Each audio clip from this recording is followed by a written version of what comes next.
کیا آپ نے کبھی غور کیا ہے کہ کربلا کے دن کے بعد کیا ہوا؟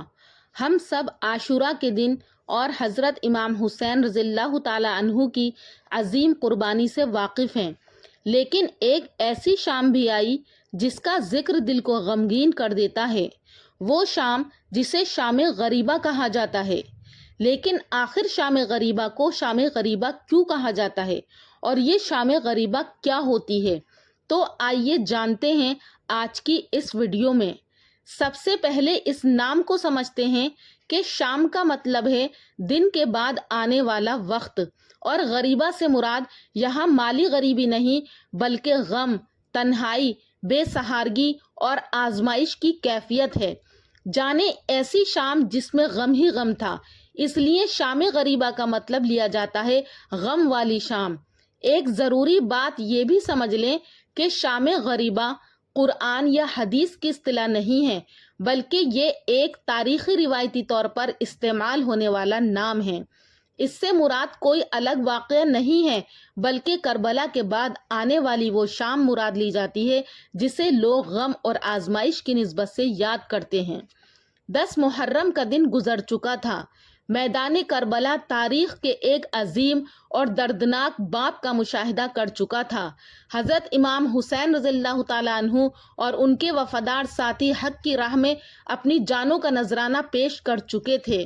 یہاں تک کہ کربلا کا پیغام صرف میدان جنگ تک محدود نہیں تھا، اس کے بعد ایک کڑا امتحان اور باقی تھا۔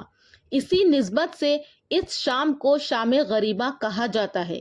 یہ صرف ایک نام نہیں بلکہ ایک کیفیت کا اظہار ہے، ایسا وقت جب غم، جدائی اور صبر کا امتحان ایک ساتھ سامنے آئے۔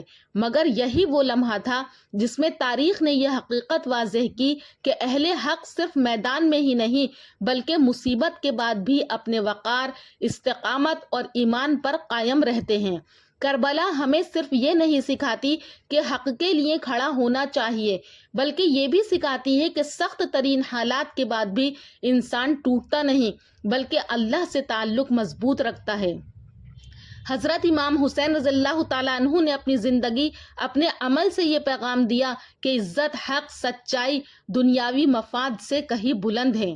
آج جب ہم شام غریبہ کا نام سنتے ہیں تو صرف ایک تاریخی واقعہ یاد نہیں کرتے بلکہ اپنے آپ سے یہ سوال بھی کرتے ہیں کہ اگر ہمارے سامنے حق اور آسانی میں سے انتخاب ہو تو ہم کیا کریں گے؟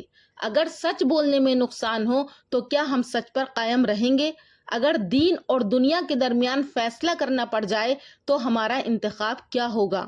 کربلا کی یاد صرف آنسو نہیں مانگتی بلکہ کردار مانگتی ہے، صرف جذبات نہیں عمل مانگتی ہے، صرف واقعہ سن لینا کافی نہیں بلکہ اس کے پیغام کو اپنی زندگی میں لانا اصل مقصد ہے۔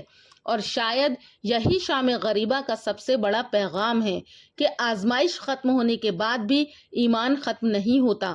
بعض اوقات انسان سمجھتا ہے کہ مشکل وقت آتا ہے تو سب کچھ ختم ہو جاتا ہے، لیکن کربلا ہمیں سکھاتی ہے کہ اصل مضبوطی مشکل کے بعد سامنے آتی ہے۔ یہی وجہ ہے کہ آج بھی صدیوں گزر جانے کے باوجود کربلا صرف ایک تاریخ کی داستان نہیں بنی بلکہ دلوں میں زندہ ہے۔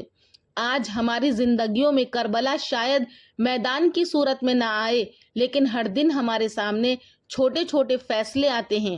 کہیں سچ بولنا مشکل ہوتا ہے، کہیں انصاف کرنا مشکل ہوتا ہے، کہیں دین پر قائم رہنا مشکل لگتا ہے۔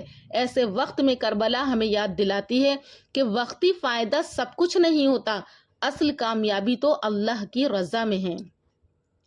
اسی لیے محرم صرف کیلنڈر کا ایک مہینہ نہیں بلکہ اپنے دل کو دیکھنے کا وقت بھی ہے۔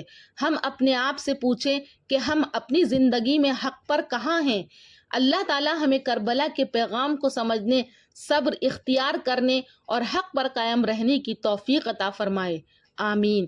اگر آپ چاہتے ہیں کہ ایسی اسلامی ویڈیوز مزید لوگوں تک پہنچے تو اس ویڈیو کو شیئر کریں اور کامنٹ میں بتائیں کہ آپ نے کربلا سے کیا سیکھا، کربلا کا کون سا پیغام آپ اپنی زندگی میں لے کر کے آئے ہیں۔ آخر میں اللہ تبارک و تعالیٰ سے دعا ہے کہ اللہ پاک اہل بیت پر اللہ کی رحمتیں اور برکتیں ہوں۔ انشاءاللہ پھر ملاقات کروں گی اگلی ویڈیو میں ایک اور اچھے موضوع کے ساتھ. تب تک کے لیے اللہ حافظ.